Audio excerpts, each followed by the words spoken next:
Hello everyone, welcome back to my video. Today I will guide you through drafting a sleeveless blouse design for women and dress for girl.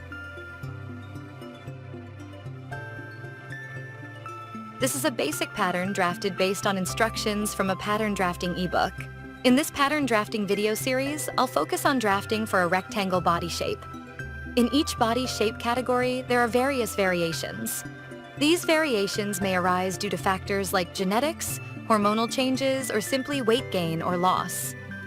The rectangle body shape is characterized by a straight silhouette with similar widths at the shoulders, waist, and hips, and an overall even weight distribution. Variations in the rectangle shape can include differences in height, body proportions, and muscle tone. Some people with this shape may have longer limbs or a more athletic appearance, while others may look petite or have a rounded hip shape. In this video, we'll discuss the variations within the rectangle body shape. If you have a different variation of the rectangle shape that isn't covered here, please feel free to reach out to me, and I will consider including it in future instructional videos. First is the slim rectangle. This body type has a straight and narrow silhouette with minimal curves. Athletic rectangle. This body type has a more muscular build with well-defined shoulders and a relatively straight waistline. Petite rectangle. A more compact version of the rectangle shape, often with shorter limbs and a smaller frame. Tall rectangle. This variation has a long, lean appearance with longer limbs. Now, let's dive into the main content of the video. First, draw the neckline, shoulder line, and basic armhole curve. Then define the blouse length. From the outermost point of the hip, measure 5 centimeters outward, connecting these points to create the side seam. Mark the intersection of the center front line and waistline on paper.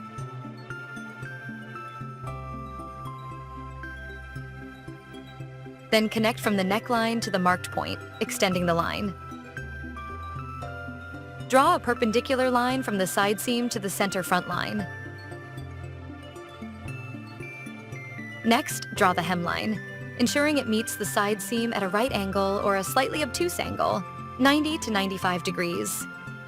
In the pre-drafted pattern, I widened and deepened the neckline by 5 centimeters. However, for rectangle bodies with minimal bust curves, a very wide neckline can cause the neckline to droop due to excess fabric.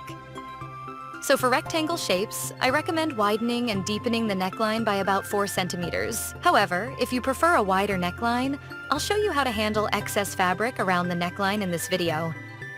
Then, determine the placement of the side dart along the side seam.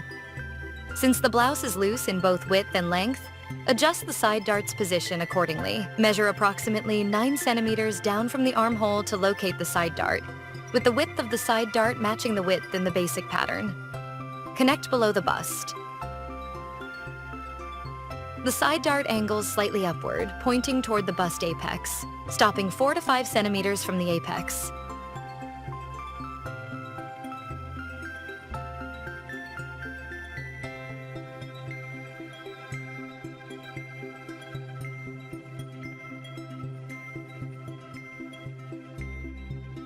Here is an image of me wearing a regular bra underneath. The neckline sags due to a lack of bust curvature. Here I'm wearing a push-up bra and the neckline doesn't sag. And here is an image where I added neck darts while wearing a regular bra, illustrating that if you prefer a wider neckline, adding neck darts will prevent the neckline from sagging. The neck dart is about 1.2 centimeters wide. Pre-drafted sewing patterns are often created based on an average of all body shapes, so providing guidance tailored to each specific body shape, I'll share tips that will help you draft patterns suited to particular body shape groups. The neck dart is one of the tips for people with a rectangle body shape when creating sleeveless blouses.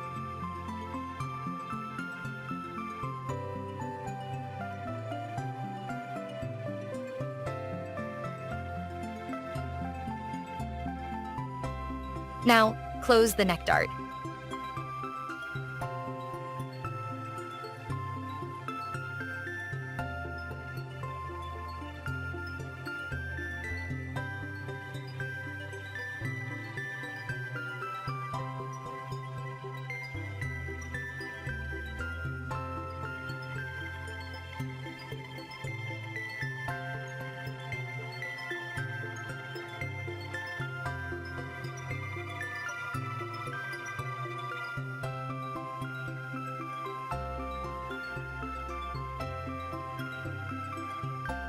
Next, draw a line from the intersection of the neckline and shoulder down to the blouse hem. This line is parallel to the center front. Cut along this line, stopping at the top so the front doesn't completely separate into two parts.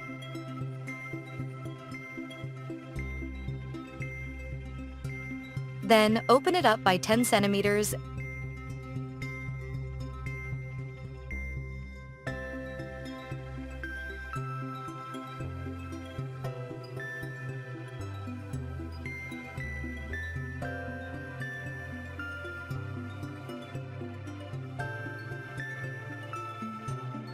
and refine the front pattern.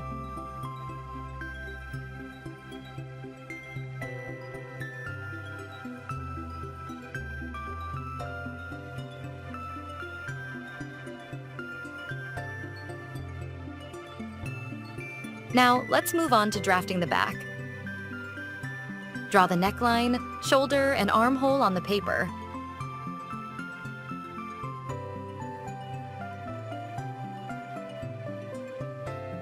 Sketching the center back line parallel to the back's center axis.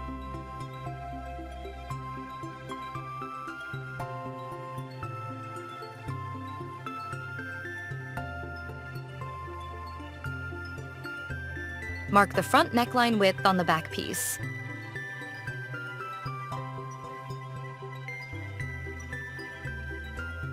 Measure down 2.54 centimeters from the basic neckline and draw the back neckline.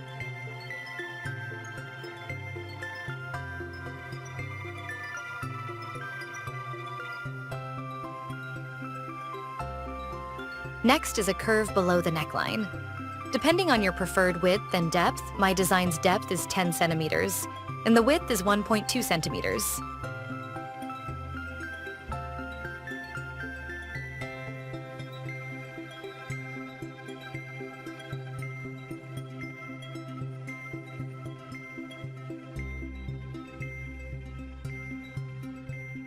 From the outermost point of the hip, measure 5 centimeters outward. Next, measure the length of the front side seam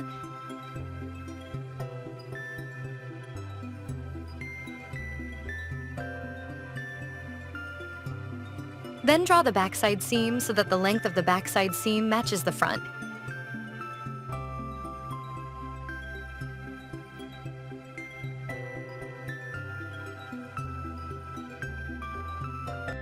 Next, draw the hemline, ensuring it meets the side seam at a right angle or a slightly obtuse angle, 90 to 95 degrees.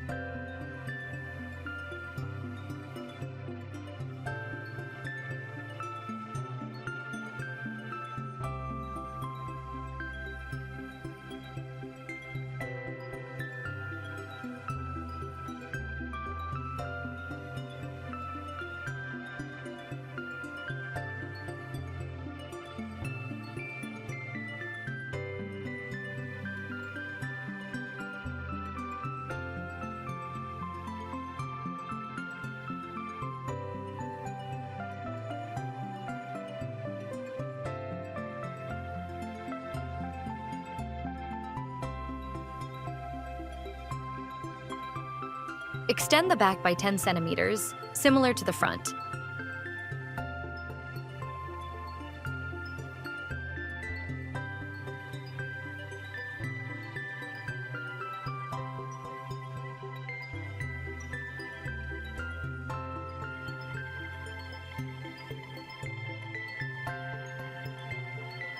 The neckline is slightly pointed. Please trim the pointed part so that the collar lies flat after sewing.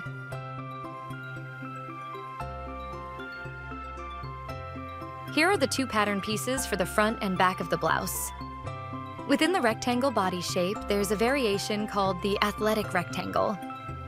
This body type has slightly broader shoulders than a typical rectangle, but not as prominent as an inverted triangle. If you have this body type, narrow the shoulder width by trimming 1 to 1.5 centimeters. This will make your shoulders appear more balanced. Finally, for the cover front. Fold the paper, place the front piece on it,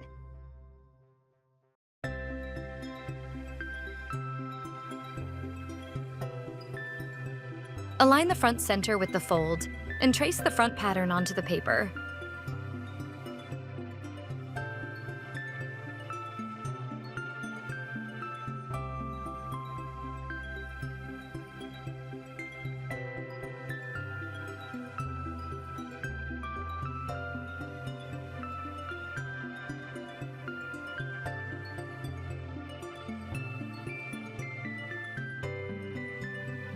Divide the front into 3 parts, with the cover front making up 2/3 of the front's length.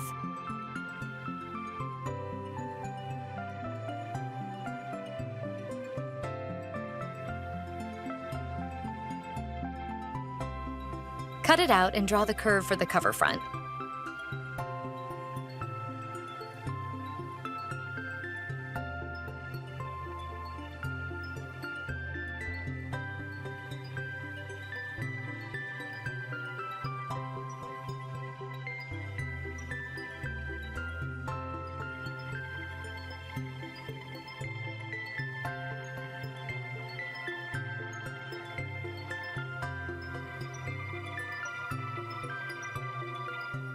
If you'd like to add more volume to the upper body, you can increase the cover front width by 3 centimeters, depending on your preference. If you want to create the illusion of a fuller bust, this is an option. In my design, I didn't add volume to the cover front.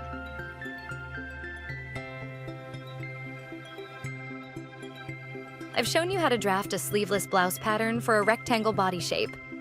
Remember to add seam allowances for each pattern piece. And you will need 3 pieces of bias tape to finish the raw edges of the neckline, armhole, and the curve of the back. Remember, bias tape is cut on the bias at a 45-degree angle to the fabric's selvage. Now, moving on to drafting for children. For children's clothing, consider skin-friendly materials. For breathability and environmental safety, natural fibers like cotton and linen are preferred by most mothers. In my sewing tutorial, I use non-stretch satin silk fabric, but for kids, I recommend linen for this design. If you've already read the ebook and can draft your own patterns, drafting a pattern for kids will be easy. The drafting steps are nearly the same, with added ease. Since children are very active and love to play, add an extra 10 to 12 centimeters at the chest for non-stretch fabrics.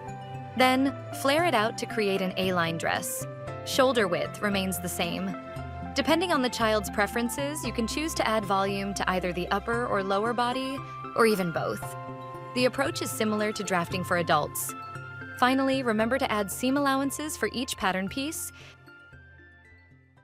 and the sewing tutorial is available on my YouTube channel. Zoe, Jean Patterns. See you next time. Goodbye.